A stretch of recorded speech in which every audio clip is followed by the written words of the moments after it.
Hi there, Ryan Metcalf here, candidate for Sheriff of Adams County. I'd like to take a couple minutes to talk to you about the job that I hold and how it demonstrates my qualifications to be our next sheriff.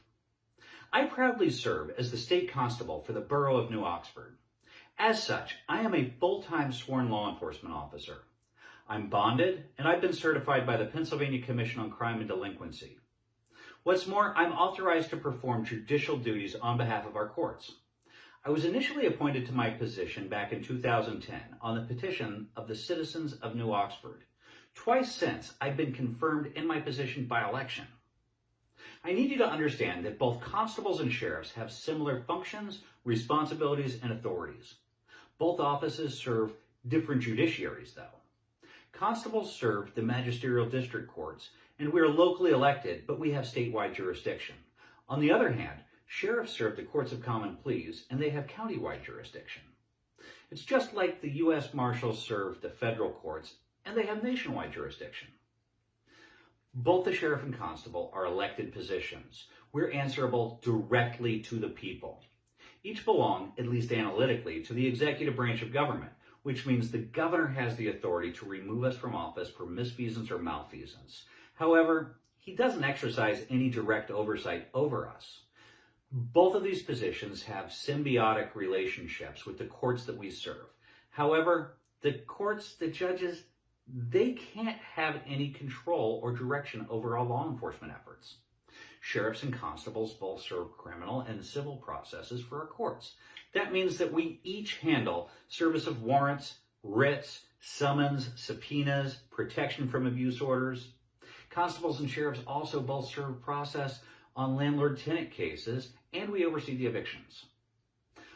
Both of our offices handle court-ordered levies and sales of properties, and we each provide transportation of prisoners and perform courtroom security on behalf of our respective courts. Both constables and sheriffs may appoint deputies and have the authority to make on-view arrests for felonies and breaches of peace committed in our presence. Incidentally, that statutory authority was challenged and, based on a case that I was involved with personally, was upheld by the Supreme Court. The sheriff does have an additional duty to issue licenses to carry firearms in his county. But the primary difference between the sheriff and the constable is the sheriff is a constitutional office. He has a duty to protect the citizens' rights from the enforcement of unconstitutional laws or governmental overreach. Before I was constable, I was in a position where I was required to set policy, establish procedures, and I supervised multiple people. Since being constable, I've appointed a deputy, I oversaw his extracurricular and field training, and I directed his duties. I've also acted as a field training officer for countless new constables. I've helped to ensure that they're brought up to speed on the details of how to perform the duties of their jobs, and I've provided guidance on tactics which will enhance their abilities and increase their operational safety, which makes them more professional and more effective law enforcement officers overall. You see, when one of us looks good, we all look good. But much more importantly, if one of us bleeds, we all bleed. As constable, I've also acted as a force multiplier, assisting other law enforcement agencies. Additionally, I've kept the peace and protected the electoral process at each of the last 20 primary and general elections.